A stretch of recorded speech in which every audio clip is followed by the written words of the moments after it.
ಶಿರಾ ತಾಲೂಕಿನ ಹುಲಿಕುಂಟೆ ಹೋಬಳಿಯ ಕಾಡುಗೊಲ್ಲ ಬಂಧುಗಳು ಹಾಗೂ ಅಭಿಮಾನಿಗಳಿಂದ ಬರಗೂರಲ್ಲಿ ಕಾಡುಗೊಲ್ಲ ಅಭಿವೃದ್ಧಿ ನಿಗಮ ನೂತನ ಅಧ್ಯಕ್ಷ ಹಾರಗುರೆ ಮಹೇಶ್ ಅವರಿಗೆ ಅಭಿನಂದನಾ ಸಮಾರಂಭ ನಡೆಸಿದರು. ಎಪಿಎಂಸಿ ಮಾಜಿ ಸದಸ್ಯ ಬಿ ಸಿದ್ದಪ್ಪ, ಕಾಡುಗೊಲ್ಲ ಅಭಿವೃದ್ಧಿ ನಿಗಮ ಮಾಜಿ ಅಧ್ಯಕ್ಷ ಚಂಗಾವರ ಮಾರಣ್ಣ, ಯುವ ಕಾಂಗ್ರೆಸ್ ಅಧ್ಯಕ್ಷ ಮಣಿ, ಗ್ರಾಮ ಪಂಚಾಯಿತಿ ಮಾಜಿ ಅಧ್ಯಕ್ಷ ಕೆಆರ್ ಮಹೇಂದ್ರಗೌಡ, ಮುಖಂಡ ಹಾರಗುರೆ ಮಾರಣ್ಣ, ತಾಲೂಕು ಮಾದಿಗ ಸಂಘದ ಅಧ್ಯಕ್ಷ ಪಿಬಿ ನರಸಿಂಹಯ್ಯ, ಲಕ್ಷ್ಮೀ ನರಸಮ್ಮ, ಓಂಕಾರೇಶ, ಜಯರಾಮಯ್ಯ, ಕಂಬಿ ಮಂಜುನಾಥ್, ಪ್ರಾಥಮಿಕ ಕೃಷಿ ಪತ್ತಿನ ಸಹಕಾರ ಸಂಘದ ಅಧ್ಯಕ್ಷ ಸೇರಿದಂತೆ ಹಲವಾರು ಮುಖಂಡರು, ನೂರಾರು ಅಭಿಮಾನಿಗಳು ಈ ಕಾರ್ಯಕ್ರಮದಲ್ಲಿ ಉಪಸ್ಥಿತರಿದ್ದರು.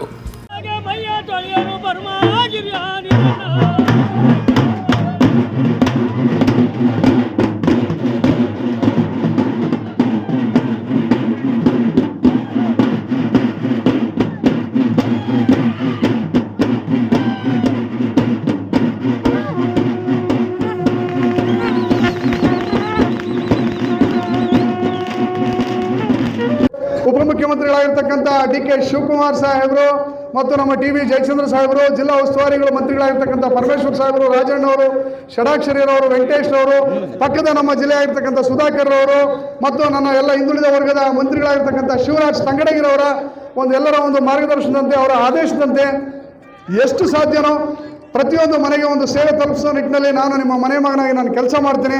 ಮತ್ತೊಮ್ಮೆ ನಾನು ಈಗೂ ಹೇಳ್ತಾ ಇದ್ದೀನಿ, ದಯಮಾಡಿ ಯಾರು ಎದ್ದೇಳಬಾರ್ದು. ಸಿದ್ದಣ್ಣ ಮಾತಾಡೋವರೆಗೂ ದಯಮಾಡಿ ನಾವು ಎಲ್ಲರೂ ಗೌರವ ಕೊಡಬೇಕಾಗ್ತದೆ. ಇವತ್ತು ಅವರ ಮಾತುಗಳನ್ನ ಕೇಳಿದ ಮೇಲೆ ನೀವು ನಮಗೆ ಸನ್ಮಾನ ಇರ್ಬೋದು, ಇನ್ನೊಂದು ಮತ್ತೊಂದು. ನಾನು ಎಲ್ಲೂ ಹೋಗಲ್ಲ, ಇನ್ನೂ ಸ್ವಲ್ಪ ಹೊತ್ತು ಇರ್ತೇನೆ. ದಯಮಾಡಿ ಸಂಘದ ಅಧ್ಯಕ್ಷನ ಅದೇ ಮುಂದೆ ಬರ್ತಕ್ಕಂಥ ದಿನಗಳಲ್ಲಿ ಜಿಲ್ಲಾ ಮಟ್ಟದಲ್ಲಿ ಒಂದು ಕ್ಷೇಮಾಭಿವೃದ್ಧಿ ಸಂಘ ಅಂತ ಹೇಳಿ ಇವತ್ತು ನಾಗಪ್ಪನವರ ನೇತೃತ್ವದ ಸಂಘ. ಇವತ್ತು ವೇಣಕಲ್ಗುಡ್ಡದ ನಾಗಪ್ಪನವ್ರನ್ನ ನಾನು ಮರೆಯುವಾಗಿಲ್ಲ. ಯಾಕಪ್ಪ ಅಂತ ಹೇಳಿದ್ರೆ ಭಾಳ ಹಠವಾದಿ. ಇವತ್ತು ನಾನು ಕಾಡುಗೊಲ್ಲರ ಬಗ್ಗೆ ಏನಾದರೂ ಇವತ್ತು ಇಷ್ಟೊಂದು ತಿಳ್ಕೊಂಡಿದ್ದೀನಿ, ಇಷ್ಟೊಂದು ಅಧ್ಯಯನ ಮಾಡಿದ್ದೀನಿ, ಸರ್ಕಾರದ ಮಟ್ಟದಲ್ಲಿ ಮಾತಾಡ್ತಕ್ಕಂಥ ಶಕ್ತಿ ಬಂದಿದೆ ಅಂತ ಹೇಳಿದ್ರೆ ವೇಣಕಲ್ಗುಡ್ಡದ ನಾಗಪ್ಪನವರು ಮತ್ತು ಮಾಚೇನಹಳ್ಳಿ ಕರಿಯಪ್ಪನವರು ಮತ್ತು ಚಂಗಾವರ ಕರಿಯಪ್ಪನವರು ಸಹ ಅವರು. ಮತ್ತು ಇವತ್ತು ನಾನು ಹೇಳೋದೇನಪ್ಪ ಅಂತಂದರೆ, ಇವತ್ತು ನನಗೊಂದು ಅವಕಾಶ ಸಿಕ್ಕಿದೆ ಬಂಧುಗಳೇ.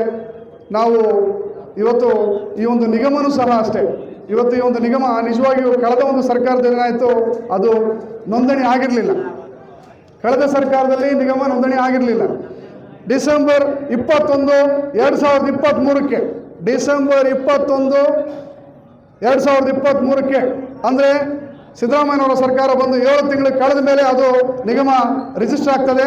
ರಿಜಿಸ್ಟರ್ ಆದಮೇಲೆ ನಿಜವಾಗಿ ಇವತ್ತು ಅಂತಹ ಪ್ರತಿಯೊಂದು ಹೋರಾಟದಲ್ಲಿ ಇವತ್ತು ಟಿ.ವಿ. ಜಯಚಂದ್ರ ಸಾಹೇಬರು ಸಿದ್ದರಾಮಯ್ಯನವ್ರನ್ನ, ಇಲ್ಲ ಸಿದ್ದರಾಮಯ್ಯ ದಯಮಾಡಿ ಸಮುದಾಯಕ್ಕೆ ಇವತ್ತು ಸಾಕಷ್ಟು ಅನ್ಯಾಯ ಆಗಿದೆ, ಇವರು ಪಾಪ ಸಾಕಷ್ಟು ಹಿಂದುಳಿದಿದ್ದಾರೆ ಅಂತ ಹೇಳಿ, ಮತ್ತು ಡಿ.ಕೆ. ಶಿವಕುಮಾರ್ ಸಾಹೇಬ್ರನ್ನ ಮನವೊಲಿಸುವ ನಿಟ್ಟಿನಲ್ಲಿ ಇವತ್ತು ಜಯಚಂದ್ರ ಸಾಹೇಬರು ರಾಜ್ಯ ನಾಯಕರ ವಿಶ್ವಾಸ ತೆಗೆದುಕೊಂಡು ಇವತ್ತು ನಮ್ಮ ಈ ಆಂಜನೇಯ ಸನ್ನಿಧಿಯಲ್ಲಿ ಹೇಳ್ತೀನಿ, ಬಹುಶಃ ನೀವು ಇಲ್ಲಿರ್ತಕ್ಕಂಥ ಎಲ್ಲ ನನ್ನ ಹಿರಿಯರಿದ್ದೀರ, ನನ್ನ ಹೆಲ್ಪೇನ್ ಹೇಳಿ ನನ್ನ ಪೂಜಾರಪ್ಪನವ್ರು ಇರ್ಬೋದು, ನನ್ನೆಲ್ಲ ಹಿರಿಯರಿದ್ದೀರ. ಇವತ್ತು ನಿಜವಾಗಿ ಇವತ್ತು ದೆಹಲಿ ಮಟ್ಟದಲ್ಲೂ ಮತ್ತು ರಾಜ್ಯ ಮಟ್ಟದಲ್ಲೂ ನಡೀತಕ್ಕಂಥ ಅನೇಕ ವಿಚಾರಗಳು ನಿಮ್ಮ ಗಮನಕ್ಕೆ ಬರೋದಿಲ್ಲ. ಇವತ್ತು ನಮ್ಮ ಸಮುದಾಯವನ್ನು ಇವತ್ತು ಯಾರಾದರೂ ಎದ್ದು ನಿಂತು ಅವ್ರಿಗೊಂದು ಅನ್ಯಾಯ ಆಗಿದೆ, ಅವ್ರಿಗೆ ನಾನು ನ್ಯಾಯ ಕೊಡಿಸಲೇಬೇಕು ಅಂತ ಹೇಳಿ ಇವತ್ತು ಯಾರಾದರೂ 224 ಜನ MLAಗಳಲ್ಲಿ ನಮ್ಮ ಪರವಾಗಿ ಯಾರಾದರೂ ನಿಂತಿದ್ರೆ ಅದು ಟಿ.ವಿ. ಜಯಚಂದ್ರ ಸಾಹೇಬರು. ಇವತ್ತು ನನ್ನನ್ನು ಅಧ್ಯಕ್ಷರು ಮಾಡಿದರೆ ಅವ್ರನ್ನ ಮೆಚ್ಚೋದಕ್ಕೆ ನಾನು ಇವತ್ತು ಮಾಧ್ಯಮದ ಮುಖಾಂತರ ಮಾತಾಡಬೇಕು ಅಂತಲ್ಲ.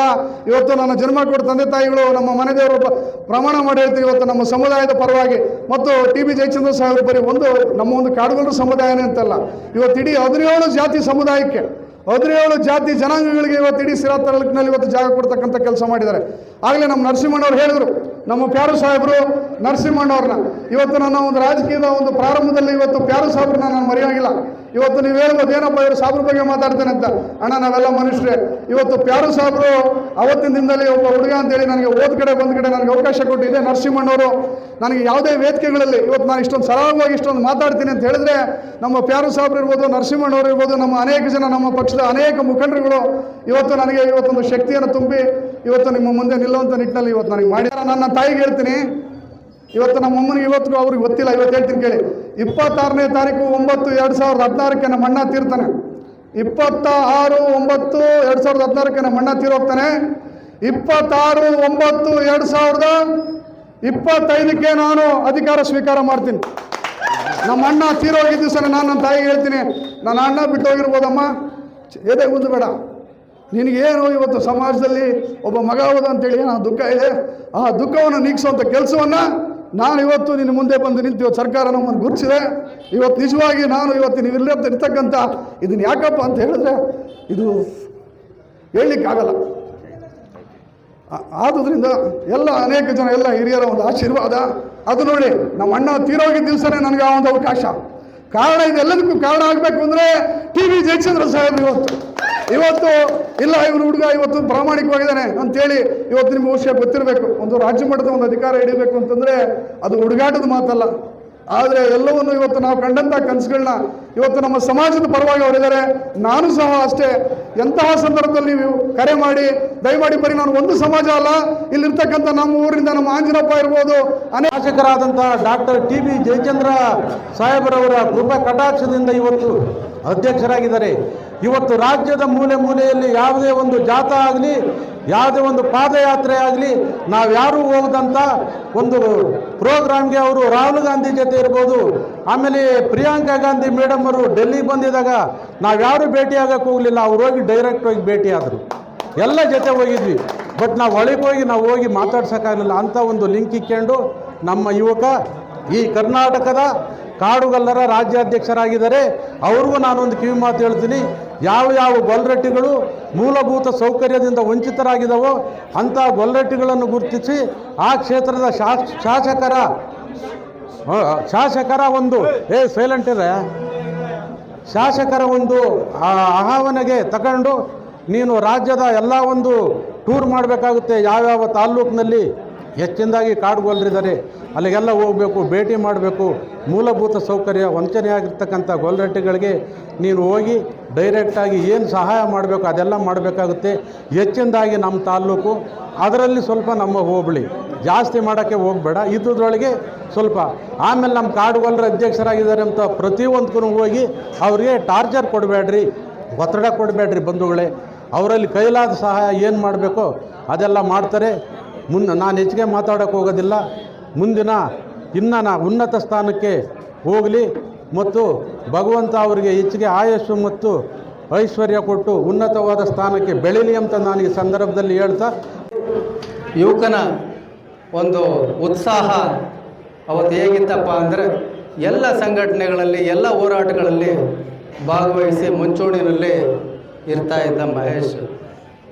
ನಾವೆಲ್ಲರೂ ಆತನಿಗೆ ಬೆಂಬಲವನ್ನು ಕೊಟ್ಟುವೆ. ನಾವೆಲ್ಲ ಜೊತೆಗೆ ಆತನ ಶ್ರೇಯೋಭಿವೃದ್ಧಿಗೆ ಸಹಕಾರವನ್ನು ಕೊಟ್ಟುವೆ. ಇವತ್ತು ಆ ಒಂದು ಸಸಿ, ಆ ಒಂದು ಯುವಕ ಇವತ್ತು ರಾಜ್ಯ ಮಟ್ಟಕ್ಕೆ ಬೆಳೆದಿದ್ದಾನೆ. ರಾಜ್ಯ ಮಟ್ಟದಲ್ಲಿ ಒಂದು ಮಂತ್ರಿ ಸ್ಥಾನಕ್ಕೆ ಸರಿಸಮಾನವಾಗಿ ಒಂದು ಅಧ್ಯಕ್ಷಗಿರಿಯನ್ನು ಅಲಂಕರಿಸಿದ್ದಾನೆ ಅಂತಂದರೆ ನಾವೆಲ್ಲ ಹೆಮ್ಮೆ ಪಡ್ತಕ್ಕಂಥ ವಿಚಾರ. ನನಗಂತೂ ಅತೀವ ಸಂತೋಷ ಆಗಿದೆ. ಯಾಕಂದರೆ ನಮ್ಮ ಮನೆ ಮಗ, ನಮ್ಮ ಹುಡುಗ, ನಾವು ಬೆಳೆಸಿದಂಥ ಹುಡುಗ, ನಮ್ಮದೇ ಪ್ರಾಡಕ್ಟ್ ಅದು. ಇವತ್ತು ಮಾರುಕಟ್ಟೆಯಲ್ಲಿ ಅದಕ್ಕೆ ಬೆಲೆ ಕಟ್ಟೋಕ್ಕಾಗೋದಿಲ್ಲ, ಆ ಮಟ್ಟಕ್ಕೆ ಬೆಳೆದು ನಿಂತಿದೆ. ಇವತ್ತು ಸಂತೋಷ. ನಾನು ಅತಿ ಹೃದಯಪೂರ್ವಕವಾಗಿ ಆತನನ್ನು ಅಭಿನಂದಿಸ್ತೇನೆ. ದೇವರು ಮಹೇಶ್ ಅವರಿಗೆ ಇನ್ನೂ ಯುವಕ ಮುಂದಿನ ದಿನಗಳಲ್ಲಿ ಇನ್ನೂ ಹೆಚ್ಚು ಹೆಚ್ಚು ಅವಕಾಶಗಳು, ಅಧಿಕಾರಗಳು ಸಿಗಲಿ. ಜೊತೆಗೆ ಮಹೇಶ್ ಮೇಲೆ ಒಳ್ಳೆ ದೊಡ್ಡ ಜವಾಬ್ದಾರಿ ಇದೆ. ಯುವಕ ಹುಡುಗಾಟವನ್ನು ಬಿಟ್ಟು ಒಂದು ದೊಡ್ಡತನವನ್ನು ಮೈಗೂಡಿಸ್ಕೋಬೇಕಾಗುತ್ತೆ, ದೊಡ್ಡವರ ಜೊತೆ ಬೆರಿಬೇಕಾಗುತ್ತೆ. ಉತ್ತಮವಾದ ಈ ಮಹೇಶ್ಗೆ ಸಲ್ಲಬೇಕು ಇವತ್ತು ಅದೇ ಕಲ್ಲದಿಂದ, ಅದೇ ಬಲದಿಂದ. ಯಾಕೆಂದರೆ ಅದು ಆ ಹೋರಾಟ ಹೆಂಗಿದೆ ಅನ್ನೋದು ನನಗೆ ಗೊತ್ತಿದೆ. 3 ತಿಂಗಳು 4 ತಿಂಗಳು ಮನೆ ಸೇರಿಲ್ಲ. ಸಾಹೇಬರು ಎಲ್ಲಿ ಹೋಗ್ತಾರೆ ಅಲ್ಲಿ 5 ಗಂಟೆಗೆ 5 ತಪ್ಪಿರ 6 ಗಂಟೆಗೆ ಮನೆ ಹತ್ರ ಬಂದು ಸೇರ್ಕೊಂತು ಅಂದರೆ ಅವ್ರು ಎಲ್ಲಿ ಹೋಗ್ತಾರೆ? ಅವ್ರ ಜೊತೆ ಹೊರಟುಬಿಡೋದು. ಡೆಲ್ಲಿಗೆ ಹೋದ್ರೆ ಡೆಲ್ಲಿ, ಶಿರಾ ಬಂದರೆ ಶಿರಾ, ಧರ್ಮಸ್ಥಳ ಹೋದ್ರು ಅಂದ್ರೆ ಧರ್ಮಸ್ಥಳ. ಒಟ್ಟು ಮನೆಗೆ 11 ಗಂಟೆ 12 ಗಂಟೆ 1 ಗಂಟೆ ಹೋಗಿ ಮನೆ ಸೇರ್ಕೊಂಡಿರೋದು. ಏನಪ್ಪ ನಮ್ಮ ಅಣ್ಣನೇ ಅವರು, ಮಾರಣ್ಣ ನಮ್ಮ ಅಣ್ಣನೇ ಅವರು. ಏನಪ್ಪ ಇವನ ಗತಿ ಹಿಂಗೆ ಆಗಿಬಿಡ್ತಲ್ಲಪ್ಪ, ಏನೂ ಆಗಿಲ್ಲ, ಸುಮ್ಕಿರಿ, ನೀವೇನು ಹೆದರಿಕೋಬೇಡಿ, ಏನೂ ತೊಂದರೆ ಆಗೋದಿಲ್ಲ, ಒಂದಲ್ಲ ಒಂದು ರೀತಿಯಲ್ಲಿ ಆತನಿಗೆ ಅನುಕೂಲ ಆಗುತ್ತೆ. ಸುಮ್ಕಿದ್ದು ಬಿಡು ನೀನು ಅಂತಂದು 3 ತಿಂಗಳು ನನ್ನ ಆತ್ಮಸಾಕ್ಷಿಯಾಗಿ ಹೇಳ್ತೀನಿ, ನನಗೂ ಸಮೇತನ ನಮ್ಮ ಶಿರಾ ತಾಲೂಕಿಗೆ ಬರುತ್ತೆ ಅನ್ನೋ ನನಗೂ ಕನಸು ಮನಸ್ಸಲ್ಲೂ ಇರಲಿಲ್ಲ. ಯಾಕೆ ಗೊತ್ತಾ, ನೀವೆಲ್ಲರೂ ಒಂದಾಗಿ ಬನ್ನಿ, ಏನಾರು ಮಾಡಿ ನಾನು ಶಿರಾಕ್ಕೆ ತರ್ತೀನಿ ಅಂತ ಸಾಹೇಬ್ರಿಗೆ ಅದು ಧೈರ್ಯ ಇತ್ತು. ಆದರೆ ಇವನು ನಮ್ಮರು ಒಂದಾಗ್ತಿರ್ಲಿಲ್ಲ, ಸಾಹೇಬರು ಒಮ್ಮಕ್ಕವಾಗಿ ಹೇಳ್ತಿರ್ಲಿಲ್ಲ. ಆದ್ರೂ ಯಾ ಚಾಕಚಕ್ತಿ ಅಂತ ಇನ್ನೊಂದು ಮತ್ತೊಂದು ಗೊತ್ತಿಲ್ಲ, ಒಟ್ಟಂತೂ ಆ ಛಲದಿಂದ ನಾಗಪ್ಪನ ಛಲ ಅಂತ ಇತ್ತಲ್ಲ, ಆ ನಾಗಪ್ಪನ ಛಲ ಮೈಗೂಡಿಸ್ಕೊಂಡಿದ್ರಿಂದ ಇವತ್ತು ಮಹೇಶ ಅಧ್ಯಕ್ಷ ಆಗಿದ್ದಾನೆ. ಇಲ್ಲಾಂದ್ರೆ ಯಾವುದೇ ಕಾರಣಕ್ಕೆ ಆಗ್ತಿರ್ಲಿಲ್ಲ. ಅಷ್ಟೇ ಹೇಳ್ತಾನೆ.